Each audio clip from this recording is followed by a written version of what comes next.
It's a benefit you can access because you're Ngāi Tahu. It's a one-of-a-kind gem. It's ours. It's our scheme.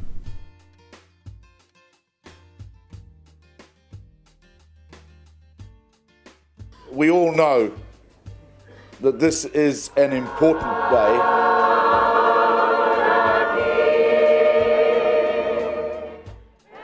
Right through the settlement process and through the discussion, we were looking at ways and means of providing benefit to our people.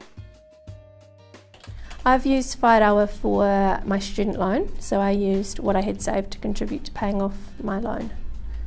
Signing up and getting a loan is pretty scary when you're young and you're signing the dotted line with this huge lump sum, and if you know that you've got some sort of money put away to be able to put towards it, then it does give you, it makes study more accessible. I really did think that we had to figure out how to get money out of the building and into the homes of Ngāi Tahu people, every single one of them.